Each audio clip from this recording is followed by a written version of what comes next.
अस्सलाम वालेकुम दोस्तों, मां ताजो जातर सुजातर लाला सिकंदर मां खणी आयो आहियां पंहिंजे चैनल ते ज़िंदगी जा हक़ीक़ी वाक़िया जंहिंमें कॉमेडी एक्शन ऐं प्यार भरिया तव्हांखे वीडियो मिलंदा। हाणे मुंहिंजे चैनल जो नालो आहे लाला सिकंदर VSS।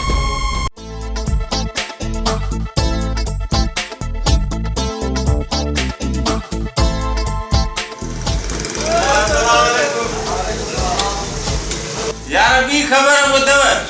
ए जानू है घर में बाह लगी है सफा सड़ी रखती है। अरे मुझे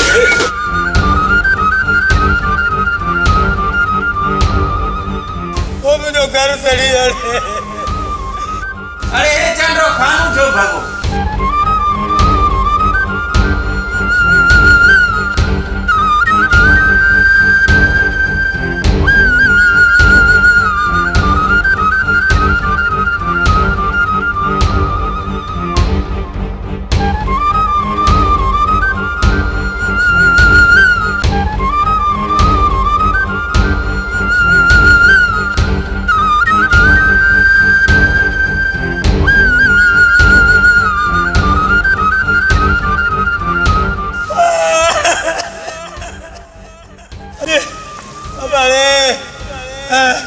वो मुझे घर सड़ी अरे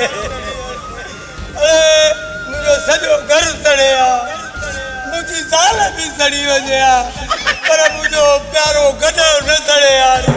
लख रुपए में अली सन उठे को तो अरे न पैसा भी नहीं मांग कराई अरे रोए छो तो छा गाला खैर ता है अदा अदा मुझो घर सड़ी मुझी साल भी सड़ी वजे पर मुझो गधो न मरे बा माले कुछ कजी कर मरे ले तू तो के कहते हो तो तुझो घर सड़िया। अरे बा सैलून में दाढ़ी पे उठाना हमरा आयो न चाहे जाते था वने खान में करे के बा लगी वही। अरे वो जंटा कानून है तू तो खानू आ ना वो जानू जे घर के बाहर लगी आ हां तुझे घर के बाहर नहीं लगी वाह यो कब कहती न तो मैं खुद कशी के आया बा लाला मा वजे कुर्ब